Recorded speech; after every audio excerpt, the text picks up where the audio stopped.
รีวิวไปประเทศเมียนมาครั้งแรกของชีวิตนี้ใช้เวลาจักชั่วโมงตั้งแต่นครหลวงเวียงจันทน์ฮอดนครหลวงของประเทศเมียนมาเมืองยางกุ้งนี่เนาะ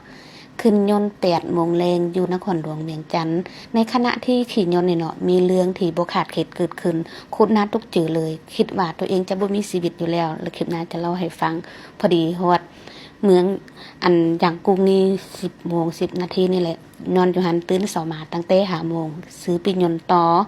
ขึ้นไปภาคเหนือของประเทศเมียนมาเนาะจะเป็นเมืองมังดาเลใช้เวลาขี่ยนต์นี่ประมาณ1 ชั่วโมงนี่แหละในขณะที่ขี่ยนต์นี่โอ้บรรยากาศโคตรดีได้เป็นครั้งแรกของชีวิตซุกนี่แหละที่ได้ไปต่างประเทศทั้งที่ตัวเองบ่ได้ฮู้ภาษาเลยถ้ามีแต่ว่าอาศัยแฟนอย่างเดียวนี่แหละตัวเองบ่ได้ฮู้ภาษาเลยไปนำแฟนประเทศเจ้าน่ะต้นไม้นี่บ่ได้สูงคือประเทศเฮาเนาะทั้งที่เป็นภาคเหนือได้บอนที่สุกถ่ายรูปนี่ต้นไม้จะเป็นเตี้ยๆได้ลองสังเกตเบิ่งบ่ทุกคนหัวเสาเขาเจ้าเฮ็ดหัวนี่เนาะมันจะคด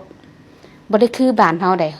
เสาหลักของหัวนี่เนาะบ้านเฮานี่มันจะซื่อแต่ว่าบ้านเขาเจ้านี่เขาจะเฮ็ดคดเพื่อป้องกันบ่ให้โจรเข้ามาในสวนตัวนั้นอันนี้ก็ได้ประสบการณ์อีกนึงได้สุกบ่เคยเห็นได้อยู่ประเทศเฮานี่